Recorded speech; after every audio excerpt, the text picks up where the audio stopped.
আসসালামু আলাইকুম ওয়া রাহমাতুল্লাহি ওয়া বারাকাতুহু। প্রিয় শিক্ষার্থী বন্ধুরা, আমরা এই যে দেখতেছিলাম শর্ট কোড, রাইট না?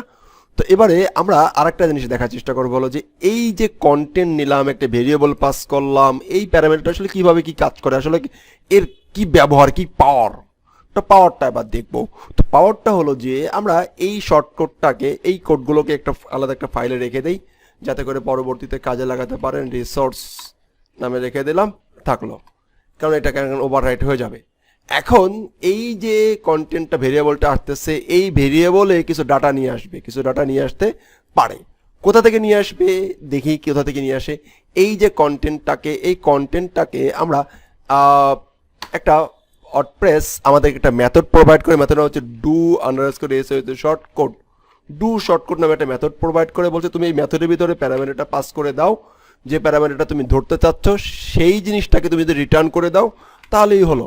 সেই জিনিসটাকে তুমি রিটার্ন করে দাও, ডু শর্টকোডটাকে রিটার্ন করে দাও। তো এইভাবে করাটা একটু কেমন জানি, সেই জন্য আমরা একটা কাজ করতে পারি। এই কন্টেন্টটাকে আমরা এইখানে রাখি ইকুয়াল দিয়ে, অ্যান্ড এইটাকে আমরা আবার রিটার্ন করে দিচ্ছি। ওকে, সাজালো গোছালো থাকলো। এখন এইটাকে যদি কিনা আমরা আমাদের ড্যাশবোর্ডে ফিরে যাই, অ্যান্ড এইটাকে যদি একটু আপডেট বাটনে ক্লিক করি, অ্যান্ড এর যদি একটু সেভ দিয়ে চেষ্টা করি, দেখি কি অবস্থা। কি দেখেন, এখানে কোনো কিছু শো করছে না। দেখি কোথাও কোনো কিছু শো করছে, কোথাও কোনো কিছু শো করছে না। এখন এইটাতে কোনো কিছু পাস করি নাই, কোনো কিছু পাস করেছি, কোনো কিছু পাস করি নাই। এখন কি, এখন আমি চাচ্ছি যে এর সাথে কিছু একটা যুক্ত করে দিতে। তাহলে ডট ইকুয়াল, ওকে ফাইন, লিখলাম যে Hadi is a bad boy. Okay fine. এবারে আমি এইটাকে একটু সেভ দিলাম, সেভ দিয়ে আমি একটু রিলোড বাটনে ক্লিক করলাম, হাদি যে ব্যাড বয় চলে আসছে।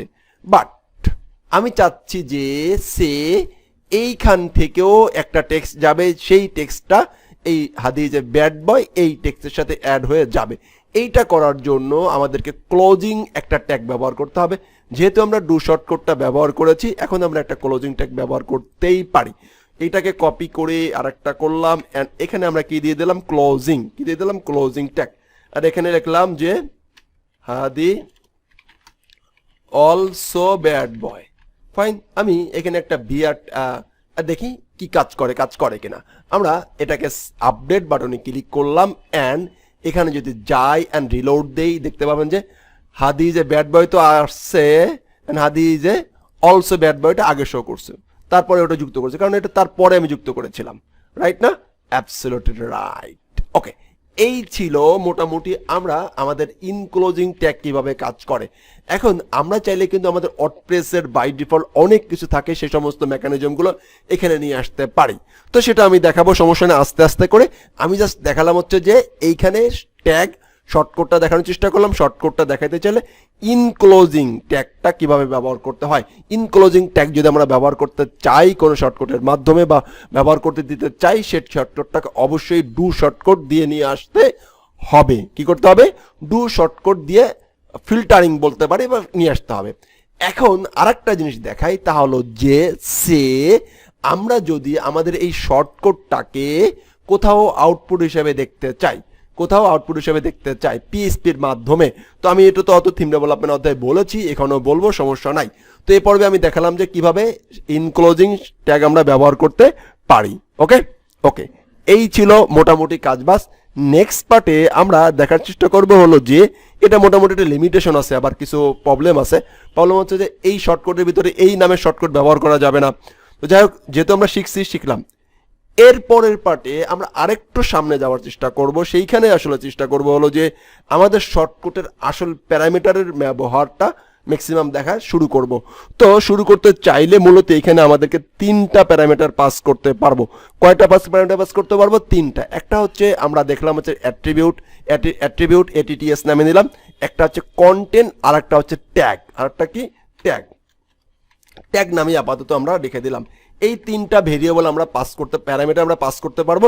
এই 3টা প্যারামিটার নিয়ে আমাদের আসলে কাজবাজ শুরু হইয়া যাইবে। এখন এইখান থেকে যে প্যারামিটারগুলো আসবে বা যে বিষয়গুলো আসবে, এখন এইখান থেকে মানুষ অ্যাট্রিবিউট দিতে পারে। অ্যাট্রিবিউট তো মানুষ তো আমরা আমরা ছোট হাতের বড় হাতের ইচ্ছা মতন দিতে পারি, তাই না? তো যদি ইচ্ছা মতন না দিতে পারি, আমাদের অ্যাট্রিবিউটগুলো সে যেভাবেই দিক এখান থেকে তো আসবে, ধরবো না? যেভাবেই দিক সেগুলোকে আমরা লোয়ার কেস ছোট করে দেখবো। আমরা কি করে দেখবো? ছোট করে দেখবো। তো যে হাতেরই দিক আমরা কিভাবে আউটপুট দেখবো? ছোট হাতের করে দেখবো। তো ছোট হাতের করে অ্যারেকে যদি ছোট হাতের করে রূপান্তরিত করতে চাই, তাহলে আমাদের কিন্তু কি ব্যবহার করতে হবে? আমাদের ব্যবহার করতে হচ্ছে অ্যারে চেঞ্জ কি কেস। এখন দেখেন, আমি এই প্র্যাকটিক্যালি একটা জিনিস দেখাবো। এখন আমরা অ্যারে চেঞ্জ কি কেস, এইটার ভিতরতে মূলত কাজ আসবে কি আসবে? আমরা প্রথমে ওটাকে তো অ্যারেতে কনভার্ট করে নিবই। অ্যারে একটা ভেরিয়েবল আসবে, সেই ভেরিয়েবলটা হচ্ছে টিটিএস। আমি বলছি টিটিএস ফাইন। এরপরে আমাদেরকে এটা কোন কেসে আমরা কনভার্ট করব? সিএসি ক্যাশ, সব বড় হাতে লিখতে হবে। CAC cash underscore LO W lower কাছে। এখন আপনি যদি বলেন হাদি ভাই এইটা আপনি কিভাবে জানলেন? একটা অ্যাট্রিবিউটটাকে কিভাবে আমরা আমাদের এইখান থেকে যত ধরনের ডাটা আসবে সবগুলোকে ছোট হাতের করে নেবে। এখন দেখেন, এই আলোচনা কিন্তু আমি পিএইচপি অধ্যায়ে করেছি, এবং আমি যদি একটু দেখাতে চাই যে আপনাদেরকে ইউটিউবে যদি একটু যাই, যে অ্যারে নিয়ে আমি বিশাল বড় একটা আউটলাইনও তৈরি করেছি। ফাইন, তো আমি একটু দেখাই, তাহলে আপনারা বুঝতে পারবেন যে আসলে পিএইচপিটা কেন দরকার, এবং আমার পিএইচপি যে সিরিজটাতে সেইটাই কেন দেখবেন। কারণ আমি আসলে লারাবেল এবং থিম ডেভেলপমেন্ট টার্গেট করে, প্লাগইন ডেভেলপমেন্ট টার্গেট করে যে বিষয়গুলো লাগে প্র্যাকটিক্যালি সেই বিষয়গুলোই আলোচনা করার চেষ্টা করেছি। তো যাই হোক, অ্যারে নিয়ে আমার বিশাল বড় একটা আউটলাইন এখানে আছে, সেটা আমি দেখাচ্ছি এবং বোঝাচ্ছি। এইখানেই কিন্তু আমি অ্যারে চেঞ্জ কি কেসের বিশাল আলোচনা করেছি। দেখেন 23টা ভিডিও আছে, এবং এইখানে আপনি পেয়ে যাবেন অ্যারে চেঞ্জ কেসের একটা আলোচনা। রাইট। এখন এই যে বিষয়গুলো নিয়ে আলোচনা আমরা করছি, বা এই দেখেন অ্যারে কি চেঞ্জ কি এখানে আলোচনা করা আছে। ফাইন, কোনো একটা কিতে আপনি পেয়ে যাবেন। তো এখন এইখানে যে আলোচনা করেছি, আলোচনার ভিতরে আপনাকে কি করতে হবে? বিষয়গুলো বুঝে নিতে হবে।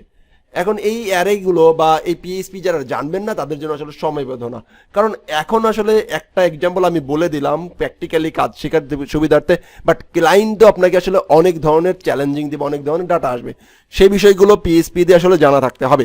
যাই হোক, এখন যেটা আসলে বলতে চাচ্ছি বা বলবো, এই অ্যাট্রিবিউটগুলোকে পাস করার জন্য আমাদেরকে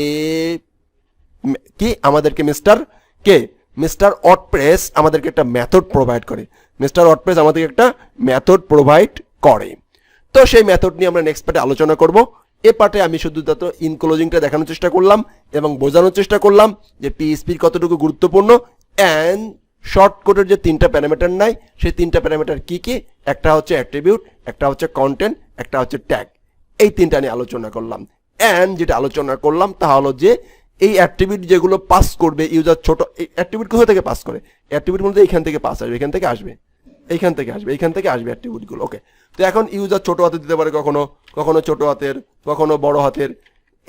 ওকে, ইউজার ছোট হাতের বড় হাতের বা ছোট হাতের বড় হাতের ম্যাচ করে ছোট হাতে দিতে পারে, বাট আমার তো এক টাইপের লাগবে। এই জন্যই আমি অ্যারে চেঞ্জ কি কেস এই মেথডের মাধ্যমে যে অ্যাট্রিবিউটগুলো আসবে অ্যারেতে, সেই অ্যাট্রিবিউটগুলোকে লয়ার কাছে কনভার্ট করে নিলাম।